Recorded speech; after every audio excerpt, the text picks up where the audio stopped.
Hi, this is Maggie from My Thriving Child, and I'm here for the Friday coffee chat where we talk about an activity that you can implement this weekend with your children to help work on different developmental skills.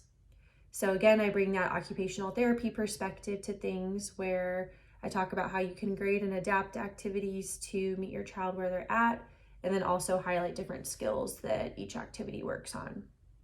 So this week's activity is focused on the theme of St. Patrick's Day. So continuing with that this week, and it is about painting rainbows and four-leaf clovers.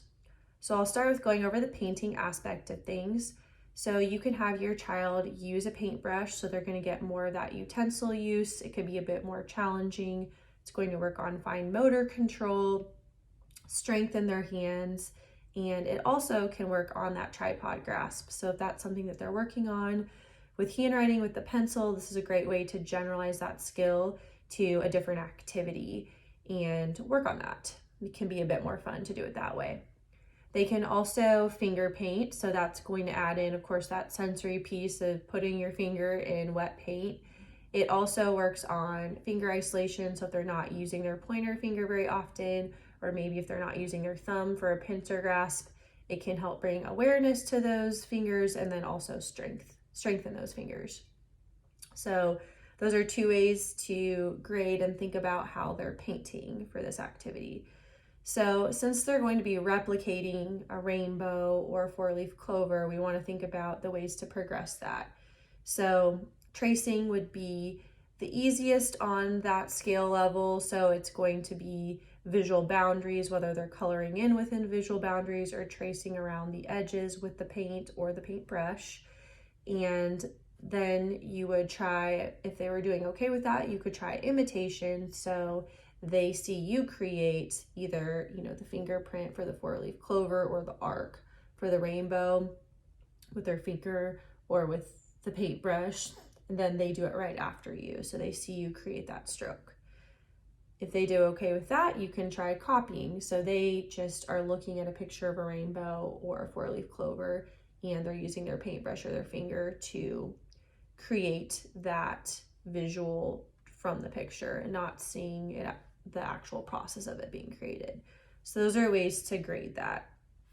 So again, with that four-leaf clover, you can provide visual boundaries for where they need to put their thumb in the 4 different spots to make the clover. Same thing with the rainbow, you can provide those visual boundaries. And then of course it's more challenging if they don't have those boundaries and they have to just create it from scratch on their own. So those are kind of different ways to look at doing that and working on those skills to progress them. They can also be working on, again, those visual perceptual skills. So they're having to look at the design and then take in that visual stimuli. Their brain has to take it in and then replicate what they're seeing. So that can be a good skill to work on.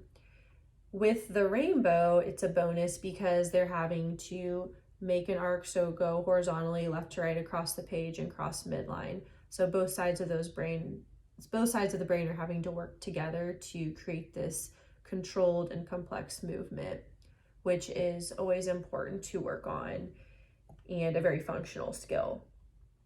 So those are different ways that you can grade both the rainbow and the four-leaf clover to work on those skills. And then another bonus with the rainbows, they can work on color recognition and labeling in that way.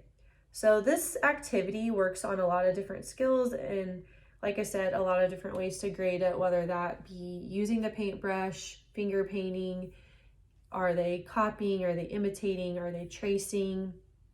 You can add in that sensory piece if they are using their finger for finger painting.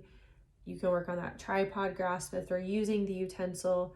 So lots of different ways to have fun with this activity and grade it. So next week we will be here, same time, same place. So thank you for stopping by and watching.